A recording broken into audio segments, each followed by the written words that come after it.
మన రక్షకుడు యాషువా మెస్సి వారి ఘనమైన నామములో మీ అందరికీ షలోం. తండ్రి నీకు తోడుగా ఉండి నిన్ను విడవకుండా కాపాడాలంటే మనం చేయవలసినటువంటి కొన్ని పనులు ఉన్నాయి. అవి మొదటిది, ఎలోహిం యందు భయభక్తులు కలిగి భక్తులై ఉండాలి.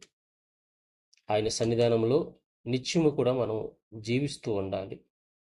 తండ్రి దృష్టిలో నీతిమంతులై మనం బ్రతకాలి.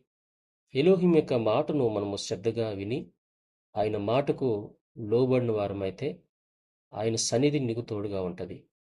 ఎలోహిం యందు విశ్వాసం కలిగిన వాడై ఆయన యొక్క అడుగు జాడల్లో ఆయన చెప్పినటువంటి ఉపదేశాన్ని క్రమంగా జరిగిస్తూ ఉన్నట్లయితే ఆయన సన్నిధి నీకు తోడుగా ఉంటుంది. అప్పుడు నిన్ను ఆయన విడవకుండా, నేను ఎడబాయకుండా నీకు తోడుగా ఉంటాడు.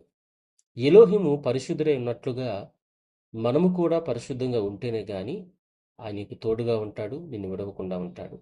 ఎలోహిం యొక్క కృప కొరకు మనము నిత్యము కూడా కనిపెట్టినప్పుడు ఆయన మనకి సమీపంగా ఉంటాడు.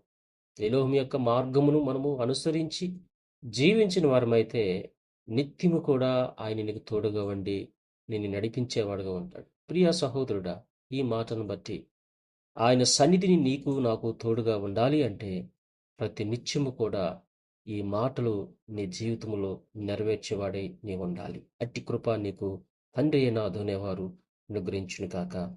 బారుకస్సే. హల్లెలూయా. షలోం.